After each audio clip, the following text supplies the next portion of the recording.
मैं लोकतांत्रिक तरीके से कल बात के क्रम में राजेश राम जी अध्यक्ष जी से मेरी मुलाकात हुई और बहुत सारे लोगों के बीच में हमने अपनी एक ही बात रखा।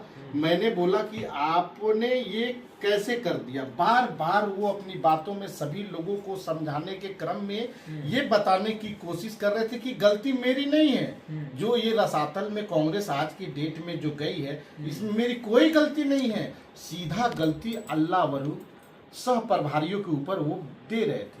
मेरा एक ही क्वेश्चन उनसे था कि क्या आप प्रदेश के अध्यक्ष हैं और आपको हमारे आदरणीय राहुल गांधी ने एक दलित चेहरे को बहुत सोच समझ के आपको प्रोजेक्ट किया, आपको बनाया।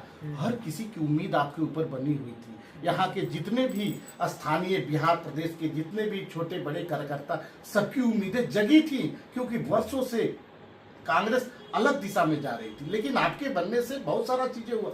जब ये मैंने बोला तो वो अपनी गलती को छुपाने लगे। छुपाने के बाद अल्लाह वरू जी के ऊपर अपनी बात को कहने लगे कि मेरी कोई गलती नहीं, उनकी गलती है और मैंने जिसको चाहा उसको टिकट मिला। उनका एक ही शब्द था। तो मेरा ये सवाल था कि क्या आप भाजपा के संघी को टिकट दिए? जब मैंने ये बात बोला, मैं बोला कि मैं आपसे ये बात जरूर बोलूंगा कि आने वाले भविष्य में आपने ऐसा कृतज्ञ काम कर दिया है इस कांग्रेस पार्टी में एज ए प्रदेश अध्यक्ष होने पे कि कभी भविष्य में कभी कोई दलित चेहरा अगर प्रदेश अध्यक्ष बनने के कतार में होगा उसको ढेर सारी यातनाओं को झेलना पड़ेगा।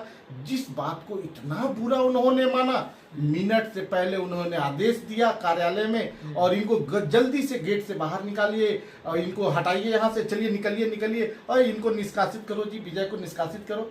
उन्होंने 30 मिनट के अंतराल में हमको निष्कासन का पत्र हमारे व्हाट्सएप के माध्यम से भेज दिया और हमको निष्कासित 6 वर्षों के लिए कर दिया। तो मैं ये जानना चाहता हूँ और सभी लोगों को से ये मैं बोलना चाहता हूँ कि क्या सच्चाई बात करना एक गुनाह और अपराध है? मैं वो कार्यकर्ता हूँ, 2 बार इलेक्टेड मैं महासचिव रहा यूथ कांग्रेस में।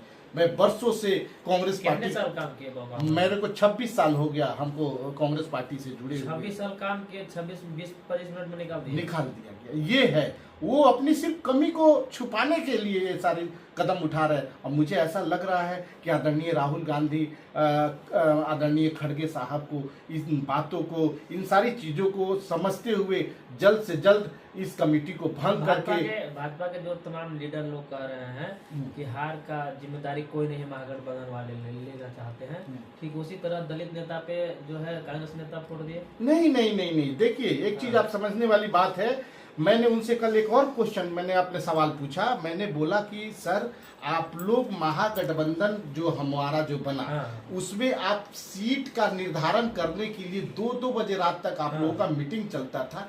क्या आप चाय और कॉफी पी के वापस आ जाते थे? जो लास्ट अंतिम समय तक ये क्लियर ही नहीं हो पाया था कि कांग्रेस कितने सीटों पे लड़ेगी और आरजेडी कितने सीटों पे लड़ेगी। आप सिर्फ चाय पी के आते थे। आपको तो उस टाइम ये करना था, बाइफर्केट करना था कि इतने सीटों पे मुझे लड़ना है, सिग्नेचर साइन, और उनको इतने सीटों पे आप फ्रेंडली फाइट कराए। आपका मैनेजमेंट, आपका सोच आप बताइए कि किस तरीके का था, कितने आप दबे हुए थे, कितने सहमे और डरे हुए थे।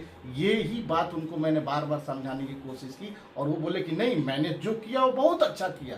और इसी बात को जब मैं सच्चाई उनके सामने रख रहा था वो बात से आग बबूला हो जा रहे थे। अनुशासनहीनता में मुझे 6 सालों कांग्रेस के शीर्ष नेताओं से किनसे उम्मीद करते हैं? मैं आदरणीय राहुल गांधी जी, आदरणीय मल्लिकार्जुन खड़गे साहब से, मैडम सोनिया जी से, जितने भी शीर्ष नेताओं हैं उन लोगों से हम लोग सोच रहे हैं एक मीटिंग रखने के लिए। यही मांग रखेंगे जो सच्चाई है। और मुझे नहीं, ये जग जाहिर है, ये सिर्फ मेरे कहने से नहीं हो रहा है या हमारे आदित्य पासवान जी के कहने से, ये तो जग जाहिर है कि क्या रोल अदा किया कांग्रेस पार्टी के